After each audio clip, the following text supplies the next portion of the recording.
আসসালামু আলাইকুম ওয়া রাহমাতুল্লাহি ওয়া বারাকাতুহু। আলহামদুলিল্লাহ ওয়াসসালাতু ওয়াসসালামু আলা রাসূলিল্লাহ আম্মা বা'দ। প্রশ্ন করেছেন একজন যে বর্তমানে মুসলিমরা বিভিন্ন জায়গায় নির্যাতিত ও নিপীড়িত, এসব থেকে উত্তরণের উপায় কি আর আমাদের করণীয় কি? অত্যন্ত গুরুত্বপূর্ণ প্রশ্ন। আলহামদুলিল্লাহ, ইসলাম কোনো নির্দিষ্ট জায়গার জন্য নয়, নির্দিষ্ট যুগের জন্য নয়। ইসলাম সকল জায়গার জন্য, সকল যুগের জন্য। কোথাও হয়তো পরিবেশ সুন্দর থাকবে, কোথাও হয়তো পরিবেশ অসুন্দর থাকবে, কিন্তু ইসলাম অবশ্যই থাকবে। মুসলিমদের জন্য শান্তি প্রকৃতপক্ষে আখিরাতে, জান্নাতে, দুনিয়াতে নয়। সুতরাং দুনিয়ার জীবন মুমিন মুসলিমদের জন্য কিছু না কিছু সমস্যা থাকবেই। সবচেয়ে শ্রেষ্ঠ আল্লাহর প্রিয় বান্দা নবী মুহাম্মদ সাল্লাল্লাহু আলাইহি ওয়াসাল্লাম, তার সাহাবায়ে কেরাম, তারা কতই না কষ্টে জীবন যাপন করেছেন। তো প্রশ্ন হলো, এই নির্যাতন নিপীড়ন থেকে উত্তরণের উপায় কি, আমাদের করণীয় কি? জবাব, আমরা যদি কোরআন সুন্নাহর দিকে নজর দেই, তাহলে আল্লাহ সুবহানাহু ওয়া তাআলা নবী সাল্লাল্লাহু আলাইহি ওয়াসাল্লাম আমাদেরকে এইসব নির্দেশনা দিয়েছেন, স্পষ্ট করেছেন। তাই সেই আলোকে আমরা বলবো, একাধিক কারণে মুসলিম উম্মাহ নির্যাতন ও নিপীড়নের শিকার।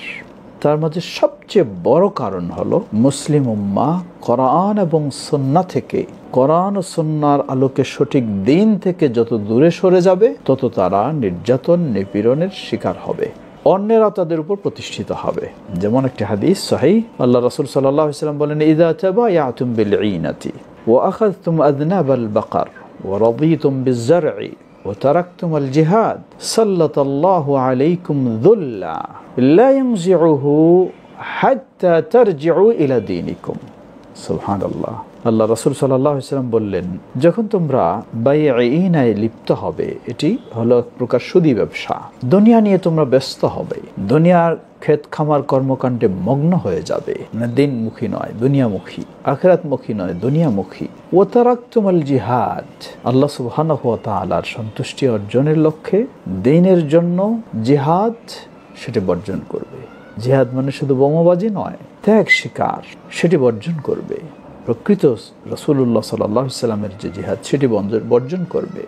সাল্লাল্লাহু আলাইকুম যুল্লা, আল্লাহ সুবহানাহু ওয়া তাআলা তোমাদের উপরে লাঞ্ছনা, অবমাননা, নির্যাতন, নিপীড়নকে চাপায় দেবেন। আল্লাহু আকবার। লা ইয়ানজিউহু হাত্তা তারজিউ ইলা দীনিকুম, আল্লাহ সুবহানাহু ওয়া তাআলা এই লাঞ্ছনাকে সরাবেন না যতক্ষণ না তোমরা তোমাদের দ্বীনের দিকে ফিরে আসো। প্রিয় মুসলিম ভাই ও বোনেরা, লক্ষ্য করুন, দ্বীন মানে যদি মাজার পূজা, কবর পূজা বুঝি, দ্বীন মানে যদি নিজের প্রবৃত্তির অনুসারী হয়ে থাকি, তাহলে এই দিনে গোটা জীবন যদি অতিবাহিত করেন, কখনো নির্যাতন নিপীড়ন থেকে আপনি মুক্ত হতে পারবেন না।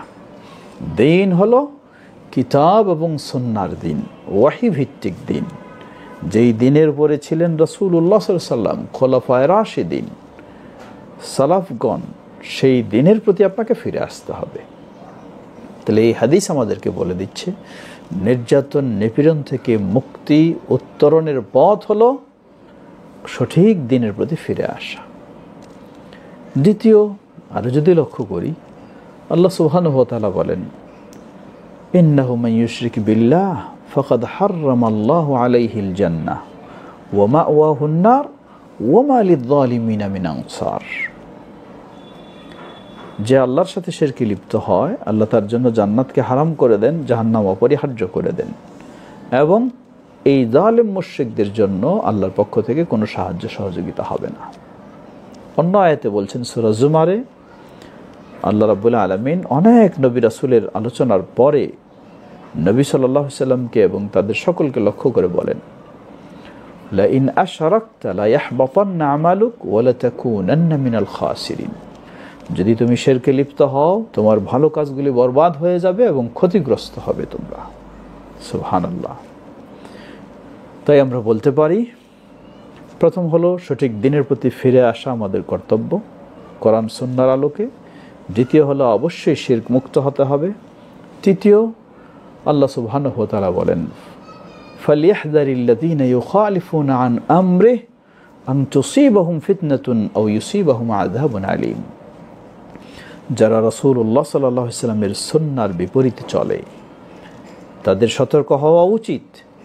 তারা ফিতনার সম্মুখীন হবে অথবা আখিরাতে যন্ত্রণাদায়ক আযাবের সম্মুখীন হবে।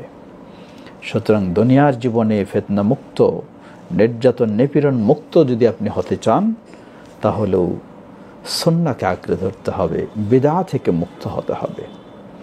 চতুর্থ বলতে পারি মুসলিম উম্মার ঐক্য। এটি একটি বড় শক্তি। অনৈক্য নির্যাতিত নিপীড়িত হওয়ার একটি বড় কারণ। তাই মুসলিম উম্মাকে অবশ্যই ঐক্যবদ্ধ হতে হবে। ঐক্যবদ্ধ কোনো মাযহাবের আলোকে নয়, কোনো তরিকার আলোকে নয়, কোনো ব্যক্তির মতবাদের আলোকে নয়, কোনো দলের আলোকে নয়। ঐক্যবদ্ধ হবে আবার সেই কিতাব এবং সুন্নাহর আলোকে, তাওহীদের আলোকে, সুন্নাহর আলোকে। আল্লাহ আমাদের বিষয়গুলি অবলম্বন করে নির্যাতন নিপীড়ন থেকে মুক্ত হওয়ার এবং সসম্মানে মুসলিম উম্মাহকে ফিরে আসার তৌফিক দান করুন। আসসালামু আলাইকুম ওয়া রাহমাতুল্লাহি ওয়া বারাকাতুহু।